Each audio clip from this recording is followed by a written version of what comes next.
Hey everybody, and good Monday evening to you. It is weather for Weather Geeks time. Hope you had a good Friday and a good weekend, everyone. Our weather certainly turned around nicely today. Despite a gusty breeze, we made it into the upper 40s to around 50 today, our warmest day in 3 weeks, and the second warmest day, not only of February, but of 2025 so far. 49, the official high at the airport today, only bested by the 55 we had 3 weeks ago.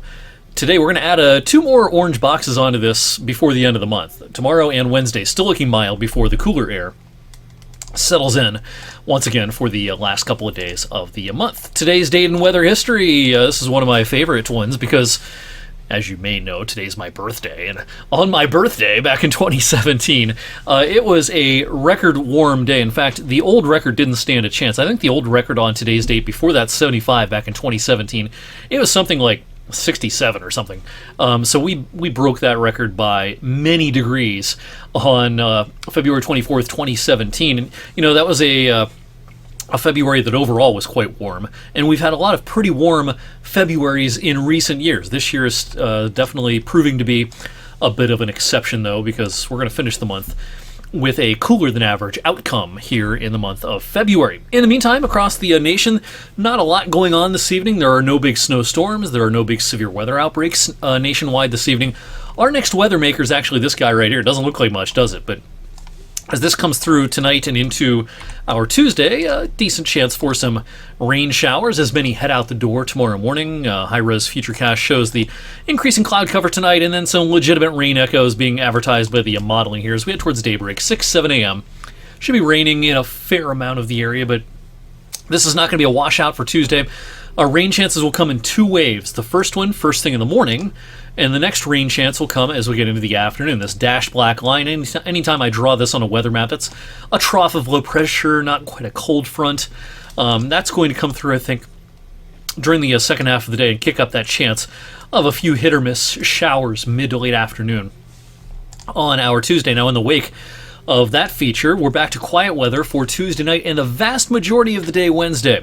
This model depiction is maybe a little bit fast, but the overall idea here is right, that it'll take until late afternoon or maybe even early evening before rain showers return along this warm front. Late afternoon, early evening on Wednesday. And this system has a little more pep in its step, and it has a stronger push of cool air behind it. So when this rolls through late Wednesday night, temperatures might actually keep falling for a time as we go into the daylight hours on Thursday, setting the stage for a chilly last couple of days of February. So it's a bit of a roller coaster ride over the next 10 days. 11 degrees above the average on Wednesday, but then we are back to average on Thursday with perhaps even falling temperatures. And then within a degree or two of a chilly, still chilly, late February, early March average in the upper 30s and lower 40s Friday and Saturday. Pretty good cold shot, although it's a fairly brief one. As we go into Sunday, our current forecast for Sunday is just 28 degrees. But after that, though, we are going to start to moderate. Now, I don't think we get into any sort of what I would call a blowtorch kind of a pattern during that first week or probably even 2 weeks of March. But I'm more and more encouraged by what I'm seeing on the modeling from about mid-March onwards. It looks like the overall pattern is going to undergo some changes as we go towards the middle of the month. What we're looking at here is we're looking down on the northern hemisphere. Here's the North Pole up here. And this is right around St. Patrick's Day, right around the 17th of March.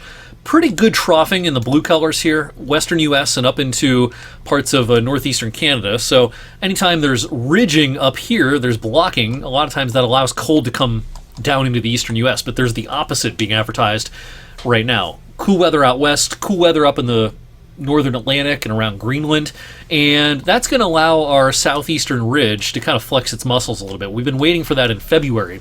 Hasn't really happened with very much frequency in February. It looks like it will happen in March, though, and we should flip the switch into a more consistently mild pattern, I think, as we head towards mid-month. Now, does that mean winter is over? I wouldn't make that call here with a few days to go in February, but I do think the worst of winter's cold is now behind us. I do think there will be a few more snow chances to deal with before we can close the book on the season. But to me, any sort of sustained cold is going to be a little bit hard to come by from here on out. We're going to have some periods where it's going to get pretty chilly, like coming up this Sunday. But, we may be able to, start closing the book more and more with more and more confidence on winter as we head towards the middle of March, if the current modeling is to be believed. And these trends have lasted several days now. There's pretty good agreement on our medium long-range modeling, which definitely gives some credence to the ideas that we may be heading into a milder pattern starting around mid-month. In the meantime, thanks for watching Weather for Weather Geeks on this Monday evening. Have a great rest of your night, and I will see you back here on Tuesday.